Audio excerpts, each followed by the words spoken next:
PM Modi આજથી 2 દિવસ ગુજરાતના પ્રવાસે છે। બપોરે સુરત એરપોર્ટથી સીધા સેલવાસ જવા માટે રવાના થશે। સેલવાસમાં કરોડો રૂપિયાના વિકાસ કાર્યોનું લોકાર્પણ કરવામાં આવશે। સાંજે સુરતમાં પીએમ મોદીના ભવ્ય રોડ શોનું પણ આયોજન કરવામાં આવ્યું છે। લિંબાયતમાં જાહેર સભાને સંબોધન કરશે પ્રધાનમંત્રી નરેન્દ્ર મોદી। સુરત સર્કિટ હાઉસમાં જ પ્રધાનમંત્રી મોદી રોકાણ કરવાના છે।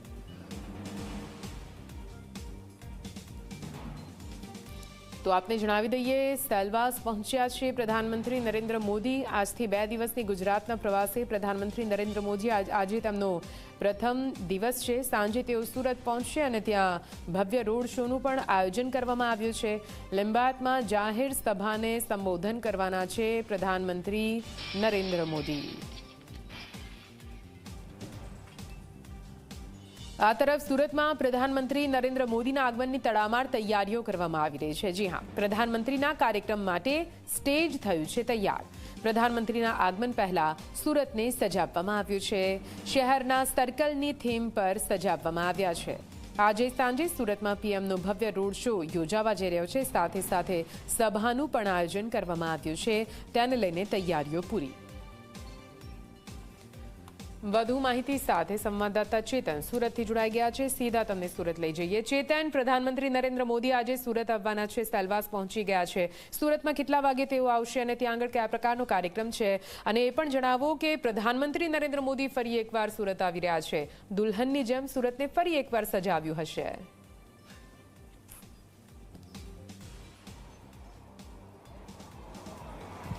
જી બિલકુલથી દેશના વડાપ્રધાન નરેન્દ્ર મોદી 2 દિવસ માટે ગુજરાતની મુલાકાતે આવી રહ્યા છે। ત્યારે ખાસ કરીને સુરતને જે છે તે દુલ્હનની જેમ શણગારવામાં આવ્યું છે। ખાસ કરીને સૌપ્રથમ નરેન્દ્ર મોદી સુરત એરપોર્ટ ખાતે આવશે, ત્યારબાદ સેલવાસ જશે અને સેલવાસથી ફરી તેઓ કાર્યક્રમ પતાવીને તેઓ પર્વત પાટિયા ખાતે આવશે। પર્વત પાટિયા ખાતે હેલિપેડ ખાતે તેઓ ઉતરશે અને ત્યારથી ભવ્ય જે રોડ શો છે તે રોડ શોનું પણ આયોજન હાથ ધરવામાં આવ્યું છે।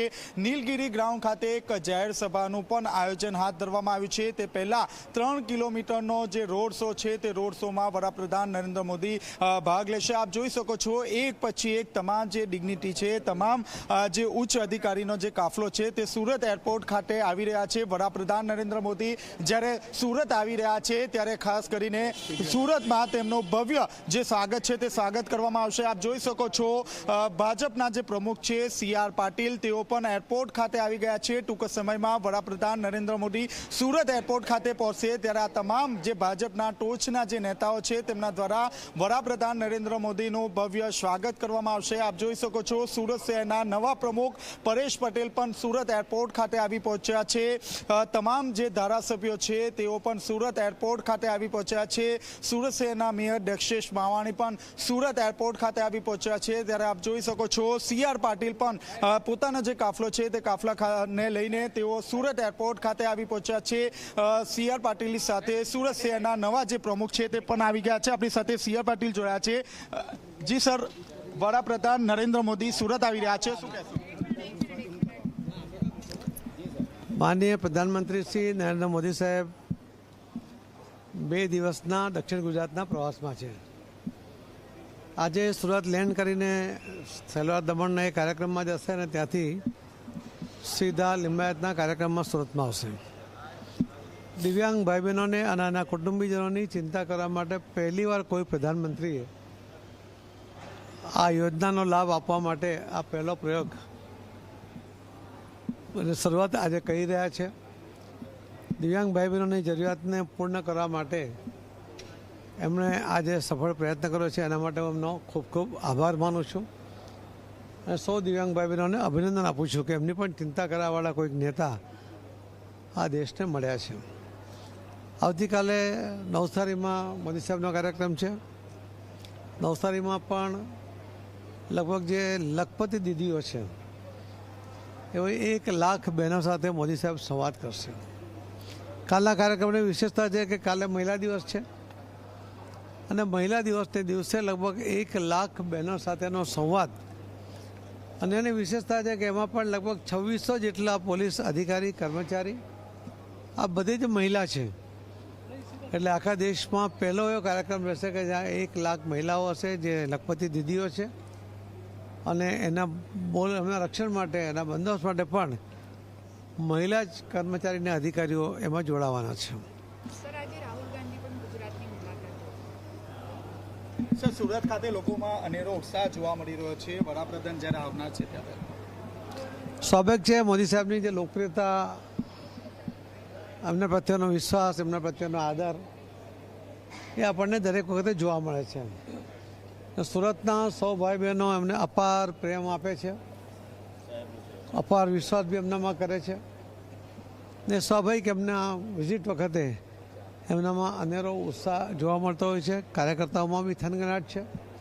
ખૂબ સારી વ્યવસ્થા સાથે બંને કાર્યક્રમોનું આયોજન સૌની સાથે મળીને ભારતીય જનતા પાર્ટી કર્યું છે. સર, કેચ ધ રેનનું એક થીમ તૈયાર કરવામાં આવ્યું છે, ખૂબ જ સુંદર છે આ થીમ.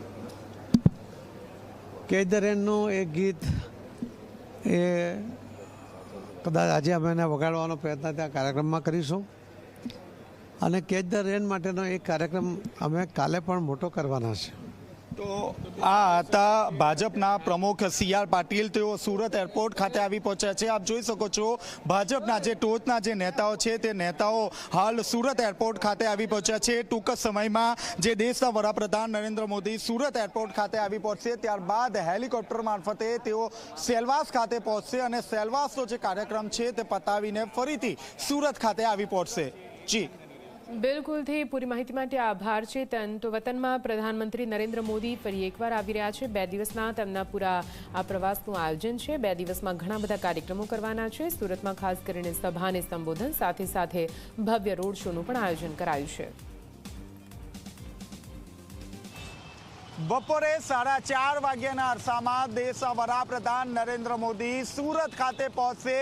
પરવટ પાટિયા ખાતે જે હેલિપેડ બનાવવામાં આવ્યું છે ત્યાંથી તેઓ નીલગિરી ગ્રાઉન્ડ ખાતે જાહેર સભામાં પહોંચશે. જોકે તે પહેલા એક ભવ્ય રોડ શોનું પણ આયોજન હાથ ધરવામાં આવ્યું છે. અંદાજિત 3 કિલોમીટર જેટલો જે ભવ્ય જે રોડ શો છે તેમાં વડાપ્રધાન નરેન્દ્ર મોદીનું ભવ્ય સ્વાગત કરવામાં આવશે. આખો જે રૂટ છે તે દુલ્હનની જેમ શણગારવામાં આવ્યો છે. ખાસ કરીને દેશના વડાપ્રધાન નરેન્દ્ર મોદી જ્યારે સુરત આવી રહ્યા છે ત્યારે ખાસ કરીને જે સ્થાનિક રહીશો છે તેમાં પણ અનેરો જે ઉત્સાહ છે તે અહીં જોવા મળી રહ્યો છે. આપ જોઈ શકો છો મોટી મોટી જે હાઈરાઇઝ જે બિલ્ડિંગો છે તેમાં વડાપ્રધાન નરેન્દ્ર મોદીનું સૌથી મોટું જે બેનર છે તે બેનર અહીં લગાવવામાં આવ્યું છે. અલગ અલગ જે પોસ્ટરો છે તે પોસ્ટરો અહીં લગાવીને વડાપ્રધાન નરેન્દ્ર મોદીનું સ્વાગત કરવામાં આવશે. દેશના વડાપ્રધાન નરેન્દ્ર મોદી દ્વારા ગરીબ કલ્યાણ અન્ન યોજના અંતર્ગત ગંગા સ્વરૂપ વૃદ્ધ દિવ્યાંગ સહાય યોજના તથા ગરીબ લાભાર્થી પરિવારના અંદાજિત 2 લાખ લાભાર્થીઓને વિના મૂલ્યે અનાજ વિતરણ કરવામાં આવશે. હાલમાં વડાપ્રધાન નરેન્દ્ર મોદી ક્યારે સુરત આવશે તેની આતુરતાપૂર્વક જે છે તે રાહ જોવાઈ રહ્યા છે. જે યુવાનો છે તે યુવાનોમાં જે અનેરો જે ઉત્સાહ છે તે ઉત્સાહ અહીં જોવા મળી રહ્યો છે. અલગ અલગ રીતે વડાપ્રધાન નરેન્દ્ર મોદીનું સ્વાગત કરવામાં આવશે. 30 થી વધુ જે સ્ટેજ છે તે સ્ટેજ તૈયાર કરવામાં આવ્યા છે. આપણી સાથે યુવાનો જોડાયા છે. જે મોટા મોટા પોસ્ટરથી વડાપ્રધાનનું સ્વાગત કરવામાં આવશે. શું કહેશો? આજે અમે લોકો પૂરી તૈયારી કરીએ છીએ. હજી પણ સવારમાં ઉઠીને સવારે આવીને બધું જોઈએ છે કે તૈયારી કેવી રીતે થઈ ગઈ છે અને વડાપ્રધાનનું સ્વાગત કરવા માટે બહુ ઉત્સાહ છે અને બહુ મતલબ જોરથી બહુ શાનદાર સ્વાગત કરવાના છે અમે વડાપ્રધાનજીનો. હું આપને પૂછવા માંગીશ, સૌથી મોટું પોસ્ટર લગાડવામાં આવ્યું છે, કઈ રીતે રાહ જોવાઈ રહી છે? બહુ જબરજસ્ત રાહ જોવામાં આવે છે. ભારતીય જનતા પાર્ટીના તમામે તમામ હોદ્દેદારો, મારા કાર્યકર્તાઓના અંદર બહુ ઉત્સાહિત છે કે મોદી સાહેબ અમારા સુરત વોર્ડ નંબર 18ની અંદર આવે છે. એના માટે અમને બહુ ખુશી છે. આપે જે રીતે જોયું તે રીતે ખાસ કરીને જે સ્થાનિક લોકોની સાથે જે ભાજપના જે કાર્યકરો છે તેમાં પણ અનેરો જે ઉત્સાહ છે તે હાલ જોવા મળી રહ્યો છે. કેમેરામેન વિજય બેસાણી સાથે ચેતન પટેલ, ઝી મીડિયા, સુરત. આગળ વધીએ.